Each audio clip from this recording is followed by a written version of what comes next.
California white mountains की विशाल one में पेड़ों के बीच एक भव्य बुजुर्ग चुपचाप खड़ा है। मिथुसेलह नामक एक जीवित अवशेष।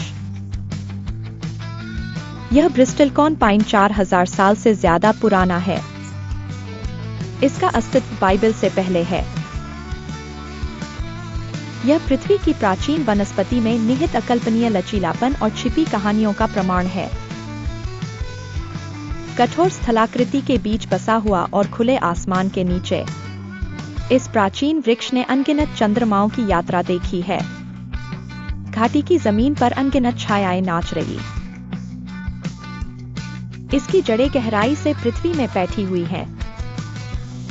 हर कीमती नमी की बूंद और हवा की फुसफुसाहट से पोषण प्राप्त कर रही हैं।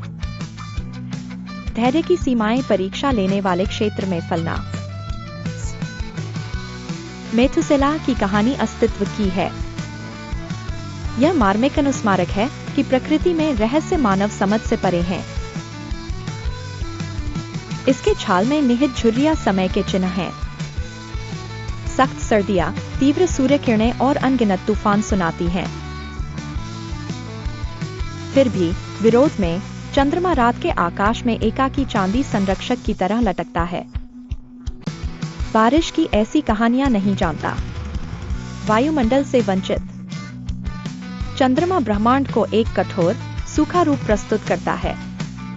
इसकी बंजर मिट्टी को बारिश की स्पर्श कभी नहीं छूती। इसकी सतह पर न नदियां, न झीलें, न महासागर हैं। समय की रहस्यमय पालने में एक अन्य प्राचीन अस्तित्व बिना ध्यान दिए विचरता रहा। शार्क युग के ज्वार में एक शक्तिशाली तैराक। ये शक्तिशाली प्राणी पृथ्वी के महासागरों में 400 मिलियन वर्षों से हैं। यहां तक डायनासोरों के महान युग से पहले। चुस्त, भयंकर शार्कों का बदलते समुद्रों में शासन विकास की उत्कृष्टता दिखाता है। इन तत्वों का आपसी संबंध हजारों वर्षों में अस्तित्व में रहने वाले पेड़, चांदों की मौन आकाशीय लय और शार्कों के उनके पूर्वजों के क्षेत्रों में धैर्य और शाश्वतता प्रतिध्वनित करते। हमारी दुनिया में बुना हुआ वे जीवन के प्राचीन पैटर्न से ब्रह्मांडीय नृत्य में हमारे स्थान की याद दिलाते हैं। जब भी आप इन गहरे सत्यों पर विचार करते हैं, याद रखें कि हर प्राचीन तत्व अभी भी कथा को आकार देता है। हमारे जीवित ब्रह्मांड